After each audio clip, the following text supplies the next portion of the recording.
Kumusta po kayo? Bago po ang lahat, first things first.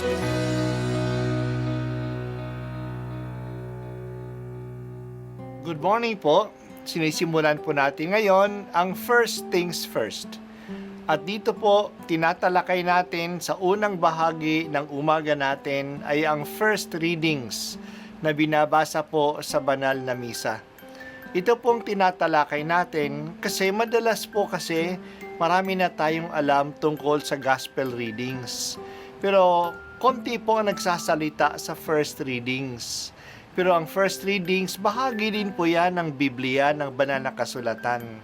Kaya susubaybayan po natin ang mga first readings, basahin po natin at kuminsan kailangan ng basahin ng 2 o 3 beses bago maintindihan kasi hindi po tayo sa familiar sa mga istorya at sa mga kaisipan na tinatalakay dito. Ang pagbasa mula sa aklat ni Sirach. Ang mga ama ay binigyan ng Panginoon ng kapangyarihan sa mga anak at iniutos niya na sundin ng mga anak ang kanilang ina.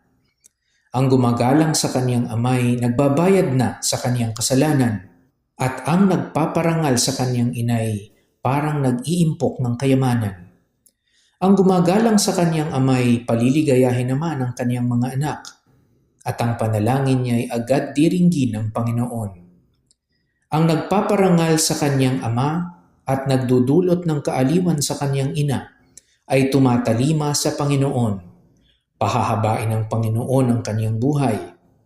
Anak, kalingain mo ang iyong ama pag siya'y matanda na, at huwag mo siyang dudulutan ng sama ng loob habang nabubuhay. Pagpaumanhinan mo siya kapag nanlalabo na ang kaniyang isip.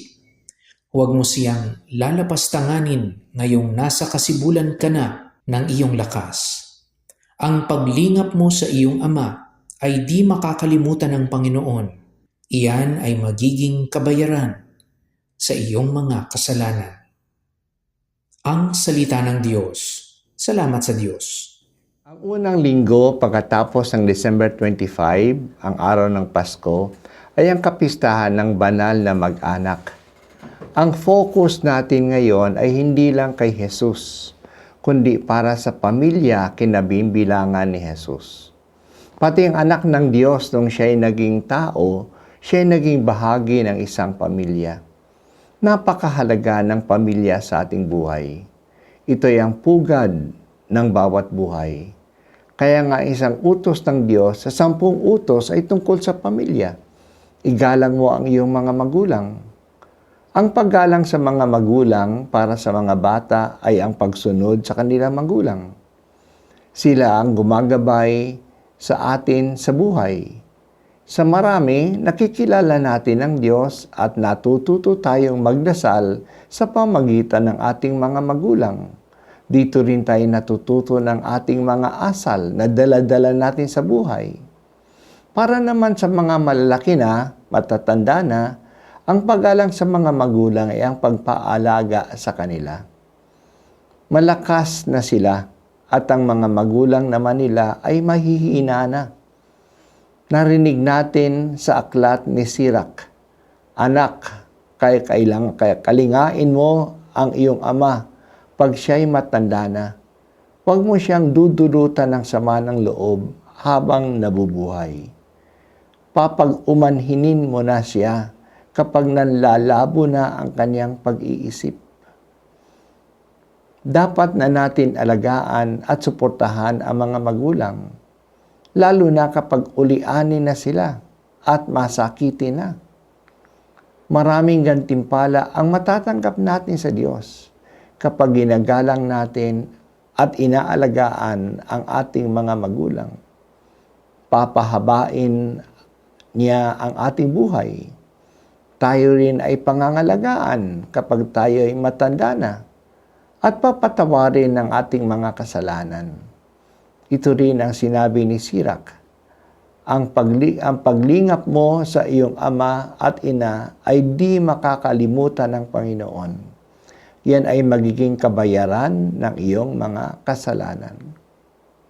Sa ating panahon ngayon, kinakalaban ng mundo at ng pwersa ng kasamaan ang mga mahihinang miyembro ng pamilya na walang kalaban-laban, ang mga bata sa tiyan ng kanilang mga magulang, ang mga matatanda at ang may malubhang kalagayan at ang may kapansanan.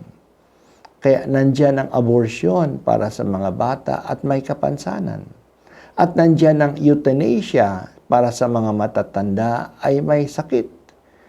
Pinapatay na lang ang mga matatanda sa pangalan ng assisted suicide.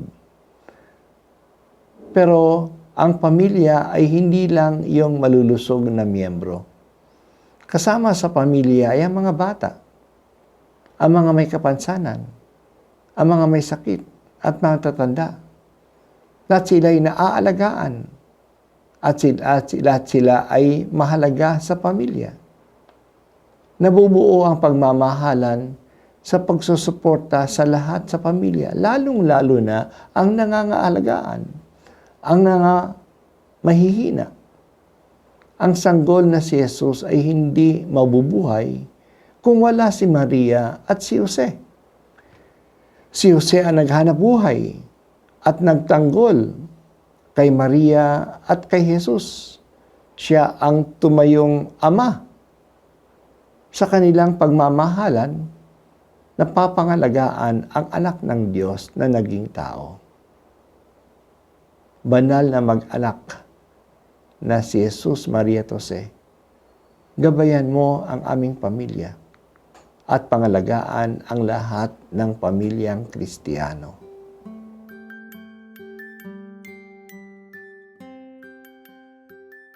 At ako po ay si Bishop Broderick Pabilio dito sa First Things First.